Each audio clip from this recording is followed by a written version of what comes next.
Goeiemôre, baie welkom op die lekker koue en nat Sondagoggend, die 28ste Junie. Die wind waai stormsterk noord by ons, dit reën heerlik buite, is genade wat daar val, en ek prys die Here en sê dankie vir die Here vir die reën waarvoor ons gebid het, want soos ek sê, die afgelope tyd het hier baie reën geval na die Kaapse kant toe, maar bitter min reën aan hierdie kant. En die gesaaides lyk so pragtig, hou wil nie nou jy moet droog raak of dalk seer kry as gevolg van droogte die gesaaides nie. So hierdie reën is regtig baie welkom. Ek hoop jy het heerlik geslaap. Hier by my in die huis is dit maar siek en bedroef. My vrou is net so siek soos sieker as ek op hierdie stadium, so sy is ook in die verkoue situasie in. Maar ons glo en vertrou en ons bid onsself hier deur. Binnekort, oor so 'n paar dae van nou voel ons beter. So, ons gaan definitief nie lê nie, ons gaan voort. Die stukkie wat ek vanoggend wil lees vir ons in die Bybel, het is net 'n kort stukkie en ons wil net so 'n bietjie praat oor dit, net so 'n kort stukkie praat oor dit. Dan moet ek miskien vir julle sê voor die tyd, voordat ons daarby begin, kom ek vra gou vir jou. As ek byvoorbeeld vir jou die volgende vraag. Ek sit voor jou 'n paar mense neer, ons noem hulle sommer Piet, Sunny, Jannie en Annie, en jyself. Julle is nou in 'n situasie betrokke, julle almal is by mekaar, en ek moet na jou toe gaan en ek moet vir jou sê, wie se saak is vir jou op hierdie stadium belangriker, of die belangrikste, moet ek miskien vra. Dan dink ek moet ons almal ons kop in skaamte laat sak, en sê, ons wil eers kyk na ons situasie, voordat ons kyk na iemand anders se situasie. Ons moet eers ons situasie opgelos kry. En ek dink dis redelik menslik, ek dink nie dis verkeerd, maar dis redelik menslik om so op te tree. Dit is amper so 'n situasie wat hier voorgekom het, nie heeltemal presies wat ek verduidelik het, maar amper iets soortgelyk. Vandag se tema is hierdie Sondag is Sondag vir vroueregte. Vroueregte. En dan wonder jy waaroor gaan hierdie vroueregte. Die stukkie wat ek in die Bybel uit gaan lees is vir my so pragtig, wat 'n vrou opgestaan het vir 'n saak, en dis na die Here toe gebring, en die Here het gesê, sy het reg. Sy is presies reg wat sy sê. Kom ons verander wat verkeerd is en ons maak reg. En dis waaroor dit gaan. Ons almal het regte.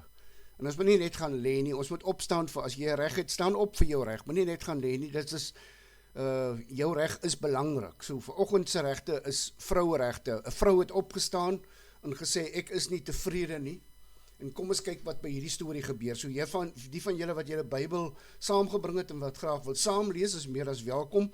Ons lees uit Numeri 27, vanaf vers 2. Ek los vers 1 uit, want daar is baie name, tongknopername, so ek gaan eerder nie daai mense se name probeer noem nie. Ons vat vanaf vers 2.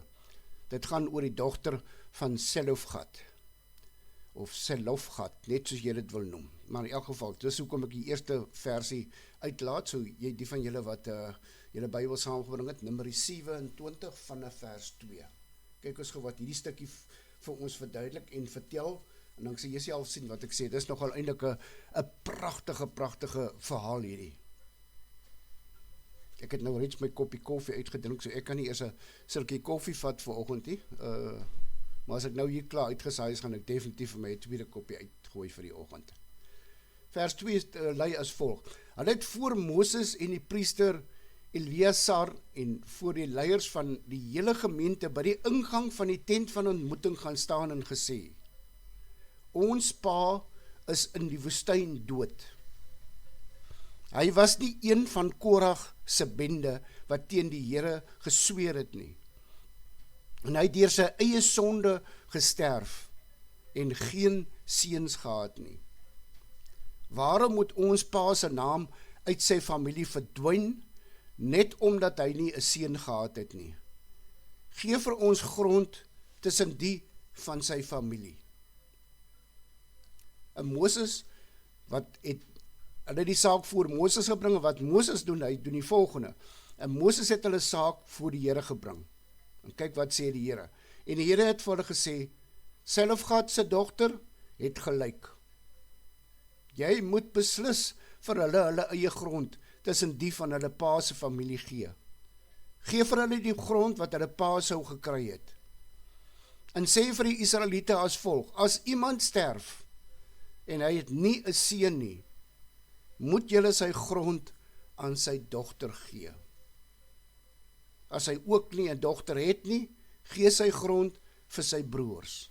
En as hy nie broers het nie, gee dit vir sy ooms aan die vaderskant. En as sy pa nie broers gehad het nie, moet julle sy grond vir die naaste bloedverwante uit sy familie gee, dat die dit kan besit. Dit moet vir die Israeliete 'n bindende voorskrif bly, soos die Here vir Moses beveel het. Nou kan julle self sien, die dame het nie besluit om te gaan lê nie. Die dogter van Selofgat het nie besluit om te gaan lê nie. Sy het besluit om, ek het regte, en ek dink daar's 'n reg en 'n verkeerd, en wat hier gebeur het is verkeerd. Ons het nie grond gekry nie, en ons pa is oorlede as gevolg van sy eie sonde. Hy was nie teen die Here gewees nie, en nou kry ons nie grond nie, omdat hy nie 'n seun gehad het nie. Moses het die saak aangehoor, na die Here toe gebring, en die Here het gesê, sy het gelyk, sy's reg. So, miskien jou boodskap op hierdie Sondag is, moenie net loop lê nie, staan op vir jou regte, en praat vir jou regte. En natuurlik die belangrikste ook, praat met die Here, vra vir die Heilige Gees raad en advies om jou te lei in jou stry en beklei, want dit gaan heel waarskynlik 'n stry en beklei wees, maar in die begin. Maar hier kan jy self sien, die dame het opgestaan, dis ek om het hierdie vroue regte dag is, sy het opgestaan vir haar reg, teen Moses, en teen die verkeerde besluite wat in die verlede geneem is. Hy het dit na die Here toe gevat, en die Here het gesê, sy het reg, sy is heeltemal reg, kom ons verander die reëls en regulasies, en dit kan verander word. Dis is moontlik om te verander. Wit en swart is moontlik om te verander. Dankie vir die saam luister, dankie vir die saamkuier op hierdie Sondagoggend. Ek dink jy, as jy so lekker koue nat Sondag het soos ek, geniet dit, as jy sonskyn het by jou, droogte, reg oor die Suid-Afrika is verskillende weer, laat weet vir my daar in die Facebook, of sommer net in WhatsApp, hoe dit gaan by jou. Ek wil net 'n terugvoering gee van Johan. Johan is in vir 'n operasie, hulle het 'n groot gedeelte van sy voet weggesny.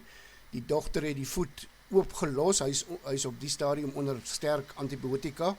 Dan gaan hulle die voet kans gee tot maandag, en as die voet maandag goed lyk nog, gaan hy huis toe, en dan gaan hy later terugkom soos die voet heel, om vir veloorplanting van die een voet af na die ander ene toe. So op die stadium het hulle nie die been geamputeer nie. Ons bid nog steeds vir Johan, ons bou nog steeds vir Johan in ons gebede, dra hom op in Here gebede, en help ook vir hom bid, en dra hom in die Here op. Elke gebed is belangrik, en gebede dra krag. Kom ons raak stil in die naam van die Here. Ons liefdevolle Hemelse Vader, dankie Here dat ons vanoggend kan kom stil raak by u voete. Dankie Here dat ons wag vir die boodskap, en dankie vir hierdie pragtige boodskap vanoggend. Om net vir ons te sê en te wys, moenie net gaan lê nie, staan op en beklei vir jou regte.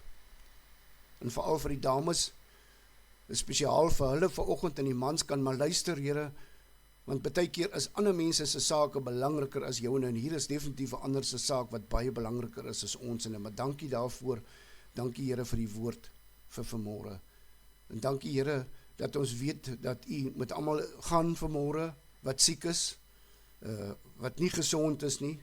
Ons al voel jy soos 'n hoender, soos my vrou sê vanoggend, of al voel sy soos 'n hond, u is nog steeds daar. Ons bid vir u, en ons vra vir u, help met die genesing, waar u hand lê, daar sal genesing kom. Ons glo en vertrou in u, en almal wat siek is, ons lê ons hand daar, ons vra vir u, in die naam van ons Hemelse Vader, bring asseblief genesing, bring asseblief gesondheid, bring asseblief hoop. Dankie daarvoor, Here. Ons kom vra vanoggend vir u, om ons skuldes te vergewe, ons vermenigvuldige skuldes te vergewe, en help ons om ons skuldenaars te vergewe, liewe Vader. Ons vra U om ons te help vanoggend om ons baadjie van liefde aan te trek, en help ons belangrik, help ons om daai liefde uit te lewe, help ons met die Heilige Gees, dat ons daai liefde uitlewe teenoor almal rondom ons, en dit nie net vir onsself hou nie. Ons beker loop oor, dat ons deel met ander mense. Dankie daarvoor, almagtige God. Ons steek ons hande op na die hemel vanoggend, ons kyk op na U en ons gil, Jesus, Jesus, take the wheel. Here, ons gaan 'n ongeluk maak met hierdie voertuig, en ons geestelike voertuig, wil asseblief kom beheer neem, die stuurwiel vat, en ons bestuur tot ten minste aan die einde van die jaar. Met U in beheer, weet ons, is ons veilig. En ons weet, Here, U is in beheer. Ek vra hierdie dinge nie omdat ek het verdien, Here, maar enkel alleen uit U groot en almagtige, U kragtige naam alleen. Amen.